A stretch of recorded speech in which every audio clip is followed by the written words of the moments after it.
Hello, I'm Mayor Jerry Bennett, City of Palos Hills, and it's great to be back on Channel 4.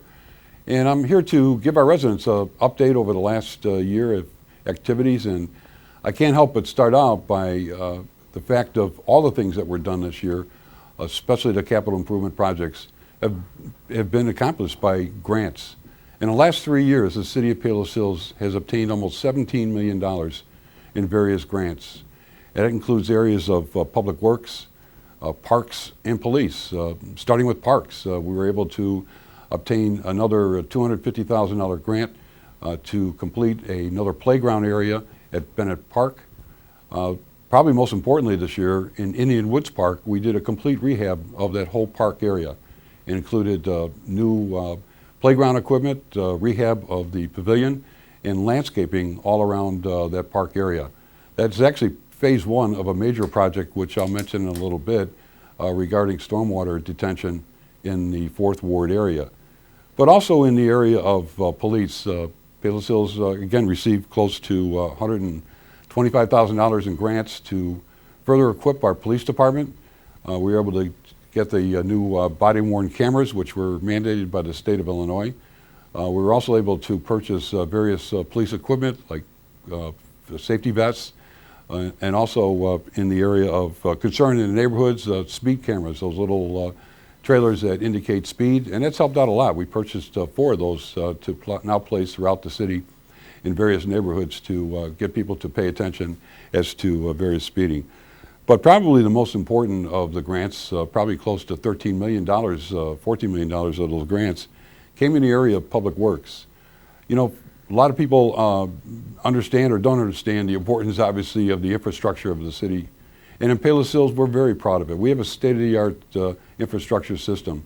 The investment that goes into sewer, into water, into streets, into drainage are critical for the city to maintain its operation of safe streets and clean water, certainly in the area of proper lift stations and various water plant operations that we have. And those grants went a long way. We received, for example, almost $10 million from both the MWRD and a federal grant to finally accomplish a project that's been going on probably on the plans for the last 14 years. And that's a stormwater project that will alleviate flooding in the 4th Ward area, areas from like about 99th Street to 103rd, from about 82nd Avenue all the way over to 75th Avenue. It's been a concern over the years during heavy rains, the amount of flooding that takes place.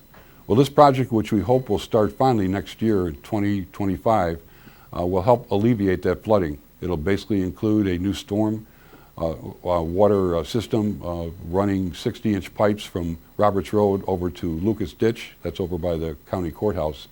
2 of them, one down 101st Street and one down 103rd Street. And that will affect almost 750 homes in the 4th Ward area.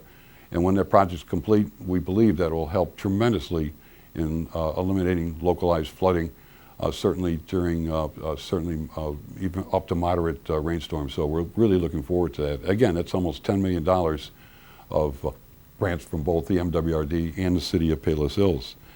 We received probably another couple $1 million for improving our water system, water main replacement.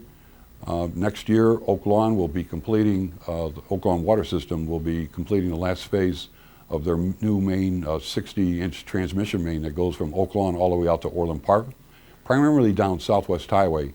And because of that, we are required to hook up to that new system. And again, we received a grant for almost $2 million.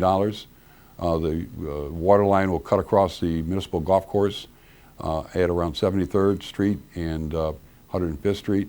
And we just replaced or set up for that hookup down 73rd Avenue with a new water main, which will connect to the main system on Roberts Road. But in the meantime, we still had to purchase or buy and install a new pumping station, which again, it was close to about $1.3 million, and we received a grant to pay for that. And the important thing about grants, I think people need to understand, is that municipalities, to do those type of capital projects, it takes a tremendous amount of money, and a lot of times it calls for borrowing that money to pay for it. But in our case, a lot of the work is done in-house, and the cost of materials and other subcontractors has been underwritten by that grant money. And I'll again talk about in a little bit how that affects local government financial operations. We also received a $625,000 grant to build a bike and pedestrian walkway along the Cal-Sag from Southwest Highway to about 86th Avenue. Again, that project we hope is going to start next year. And also we received grant monies for street improvements. 99th Street, which has been a problem over the years as far as it being narrow, runs along the Hickory Hills Golf Course. Well, we were able to re-widen and reconstruct that street, and that project turned out to be really, really nice. We also received a grant for $1 million to come back now and restore our reservoir system, the 2 water tanks located off of 88th Avenue, about 98th Street, to completely reline the interior of those tanks and also to paint the outside. So again, these grants go a long way in helping us provide a good, clean public infrastructure for our residents. And still, with that, the city still has one of the lowest municipal property tax rates in Cook County. The reason why those rates are so low is because we have no GO bond indebtedness. We do not need to go out and borrow money to pay for those capital improvements. And that's what keeps your property taxes down. Those monies, if you do go out and borrow, they go against the local property tax bill, and we have no debt. So that turned out to be a great thing for us in the importance of acquiring those grants. The city still maintains one of the lowest crime rates in the state of Illinois. We thank our police department for the fine work of the men and women who serve in the police department, but we also thank our citizens for their help and cooperation in helping us solve crimes or calling 911 if they think something's going on, and it goes a long way. It makes us certainly aware of possibly areas of crime taking place and helps us solve it. Our detectives do a great job. For the crime that does take place in Palos Hills, our detectives solve close to 90 to 92% of those type of crimes. They're not necessarily major crimes, but again, it keeps the crime down in the city. In the area of economic development, again, the city's had an incredible 5 years of development going on in town. We had almost $60 million in commercial investment take place in Palos Hills, and almost probably $15 million in residential construction. All that leads to the fact that finally people are recognizing, certainly in the area of commercial development, that Palos Hills is a great place to do business. And the result of all that is that over the last 3 years, the city of Palos Hills retail sales tax increased by almost 40%, which is probably unheard of. Incredible amount of money. But if you look around town, certainly in the area of Harlem Avenue from 103rd to approximately 105th Street, that has all been completely redeveloped, including new and certainly rehabbed buildings that were there. So that's certainly added to the fact of retail sales tax rising. And also throughout the city, we've had other various businesses located in Palos Hills. We still have some commercial property to be developed. And certainly over this last 3 or 4 months, we've had, again, expressed interest by developers, commercial developers, to come in and locate in Palos Hills. So it's a pretty exciting thing for us taking place. Home reconstruction and new construction, again, continues to be strong. And we are seeing more and more families move into town. In fact, over the last, since the 2020 census, Palos Hills had an increase of almost 6% in its population, and that was mostly due primarily to families moving into Palos Hills. So we're certainly happy by the results of all that and taking place in redevelopment and in new construction taking place. Parks and Resource Department, again, continues to be strong in what we offer our residents. We've had many new programs added to the department program. We've added additional activities outside in our various parks over the last year, and increasing special things like special events, again, both indoor and outdoor. And again, the city of Palos Hills, we do not have a park district. We operate the park department out of the general fund, so there's no taxation for our parks and the special events that take place throughout the city. We're pretty proud of how that has worked out. And again, we try to strive to improve and take in comments from people how we can further improve the type of park activities that go on. And certainly the area of special events, which has been pretty exciting that we're able to provide those events, especially a lot of them taking place now in Bennett Park. So, you know, when you talk about Palos Hills and certainly why people want to move to Palos Hills, you know, it all starts with the quality of life issues. You know, people come to Palos Hills, certainly, you know, whether low crime rate is a primary reason, or whether the fact that, you know, Palos Hills has affordable housing to our residents, both from young families all the way up to seniors. And I think the fact, again, of our low municipal property tax is another reason. But probably most importantly are also schools. And Palos Hills would be proud to have both districts, school districts 117, 118 elementary schools. And I tell you, over the last 10 years, they have done incredible things. Both of those school districts are now ranked in the top 10% of all schools in the state of Illinois. They received, between the two of them, close to 5 or 6 different federal awards for excellence in education. And they've done an outstanding job in providing, from an elementary level, great opportunities for young people to want to come to Palos Hills and be part of that school system, along with Stagg High School, again, ranked within 15% of the top high schools in the state of Illinois. And of course, we're home to Moraine Valley Community College, which has been a tremendous asset to the city of Palos Hills. And proud to be part of what was many, many years ago, the growth of that community college to being one of the top ones in the state of Illinois. Opportunities not only for undergraduate degree, associate's degree, but also the opportunities that Moraine Valley provides for residents, non-credited activities or hours, non-credited courses, and certainly in the area of training for technical skills. So it's a great place. It's a beautiful campus. They've done an incredible job at the college, and we're proud to have that as an asset to the city of Palos Hills. All those things, again, add to the quality of life, why people move to Palos Hills.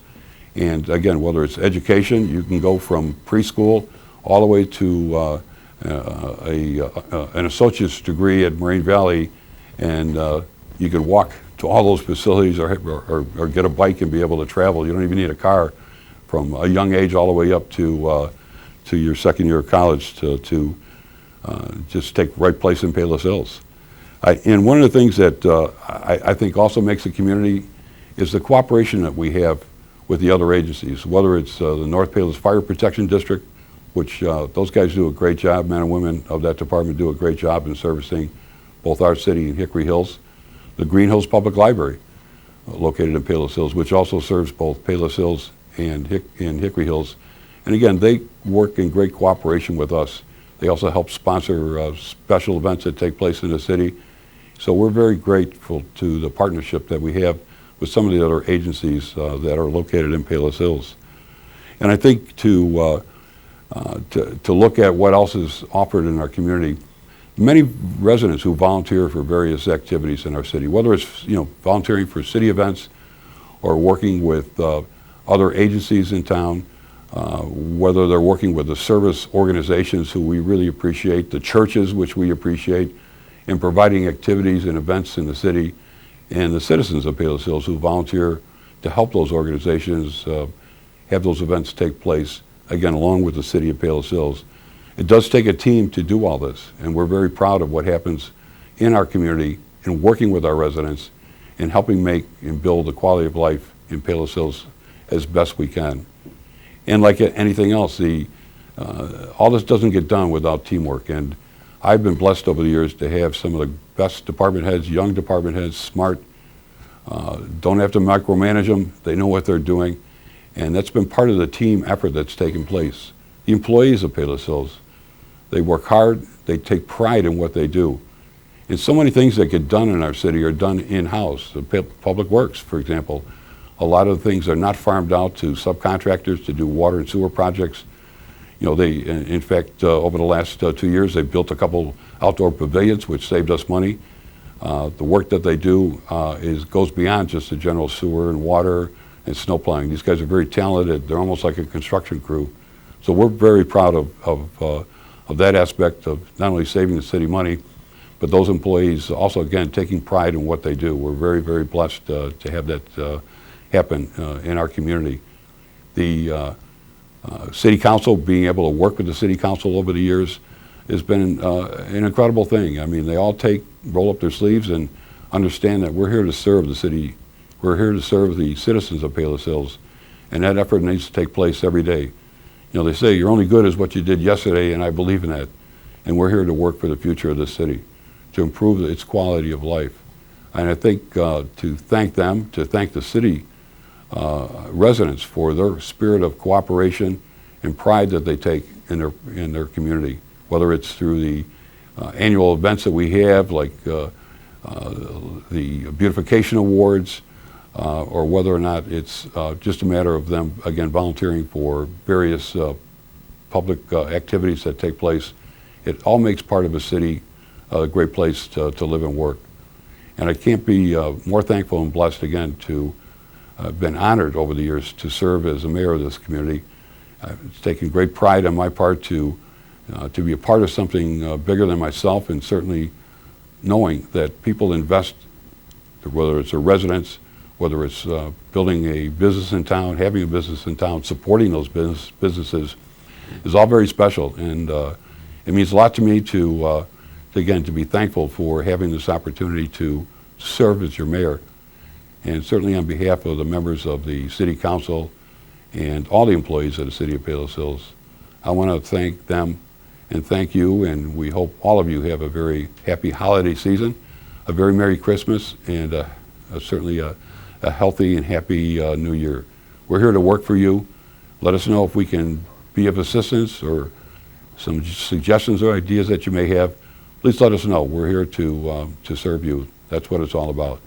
So again, on behalf of the City of Palos Hills, its citizens, its employees, and myself, thank you.